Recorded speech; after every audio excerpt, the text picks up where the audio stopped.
This video is sponsored by Grammarly. So let me guess, your exam is coming up. That test that you've been frantically cramming for and dreading for months. At this point, you're made up of around 70% coffee, your sleep schedule has flown out the window, and even your pet smells better than you. Ugh. But hey, all that studying and cramming is going to be worth it, right?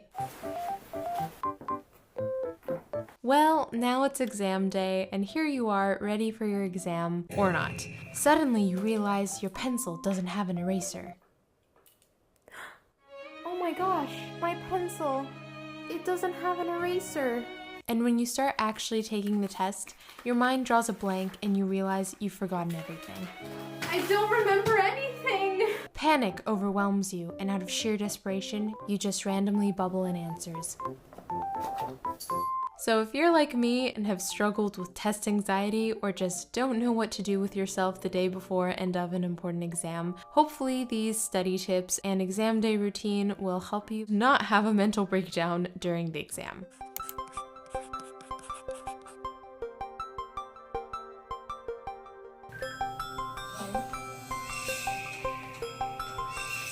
So my exam day routine truly starts the day before the exam, and actually sometimes even a few days before. So around 3 days before any really big exam, I usually stop watching any shows, movies, or even reading fictional books. I might use study with me's or watch content related to the topics I'm studying, but that's pretty much it. And I even only listen to a specific playlist of classical music to get into the right focused mindset. So the day before, I'm only listening to classical music, if any music at all, because I don't know why, but it just really helps me clear my mind and stay focused.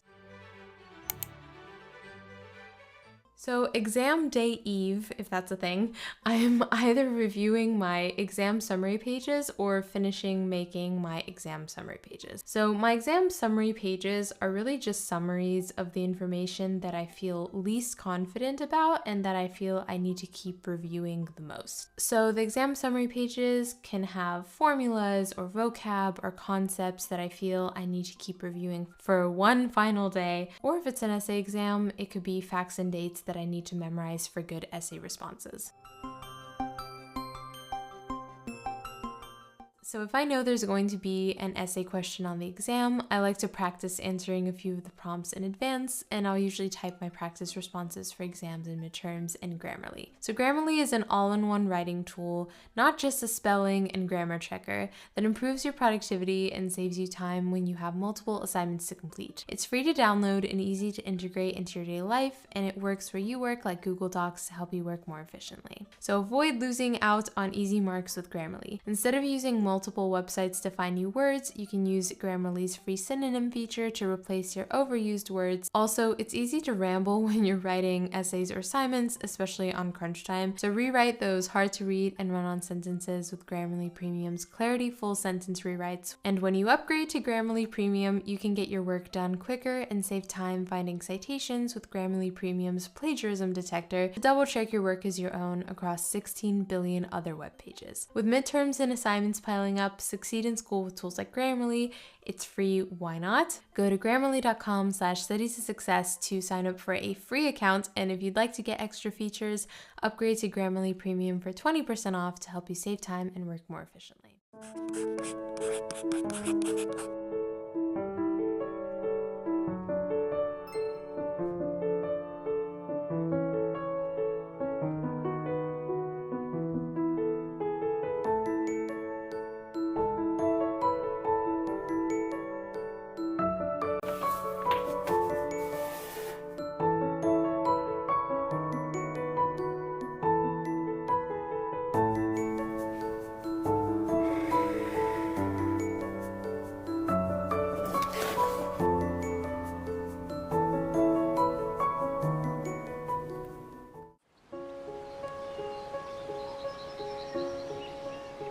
Once I'm done reviewing for the day, I prepare some breakfast for the next morning. So I'm obsessed with overnight oats, and they're a perfect breakfast since they're full of nutrients, fruits, nuts, etc., and can give you energy for test day without being rough on your stomach. I also recommend not drinking any caffeine the night before, since you want to have at least 7-ish hours of solid night sleep. So then after that, I prepare my clothes for the next day, as well as a list of everything that I need for the test, which is super important. So make sure you have your ID if you need it, your calculator, and anything else required for the exam, or else you just might not be able to take it. And then I just fully prepare my backpack and check it a million times to make sure it's 100% ready, so I don't worry about it in the morning.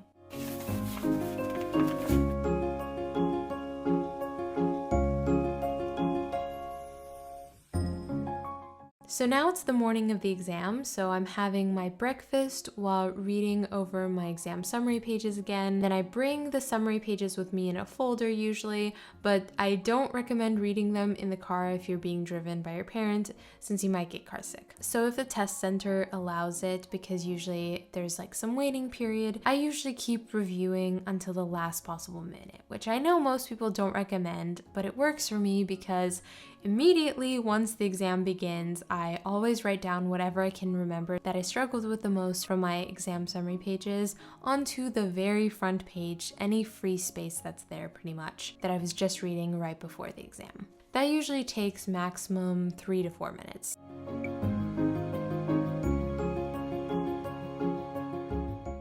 So after that, if it's a multiple choice exam, I use what I like to call the easy star circle system. I don't know if there's an official term for this, if this is an official method or not, but pretty much what I do is I first go through all the questions I find super easy and am 100% sure about, because that way it boosts my confidence, and also I completely avoid anything that I'm remotely confused about to avoid increasing my anxiety and being overwhelmed or freaking out that I'm not going to do well. So as I'm going through the questions one by one, I put stars next to the ones that I think I know how to answer but just need more time to, and circles around questions that seem really confusing or hard and that I don't know how to answer. So once I've gone through all of the really easy ones, then I work through the star questions. And then finally, once I've gone through all of the star questions, I attempt to do any circle ones or really, really hard ones. And if I still don't know how to do them, I'll just guess on them to the best of my ability.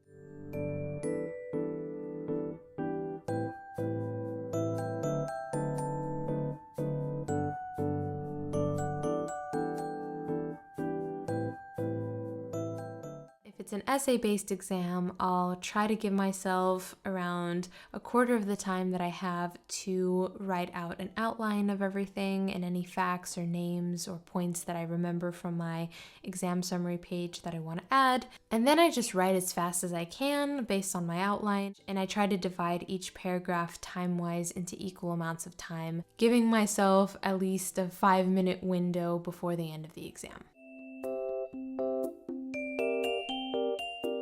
So if I have free time at the end, the first thing I do is I definitely double check my scantron to make sure that I bubbled everything in correctly, because you do not want to end up accidentally missing everything by one bubble and then completely messing up your answers. And then if I have a lot of free time, which sometimes happens, I just keep checking over my work and seeing if I made any careless errors or miscalculations. And usually I've made at least 1 or 2, especially if it's the math section. So I save myself from losing easy points by just going over my answers again.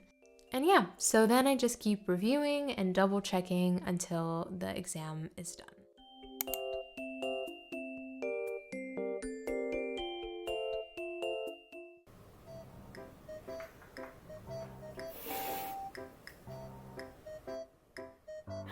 What did I do?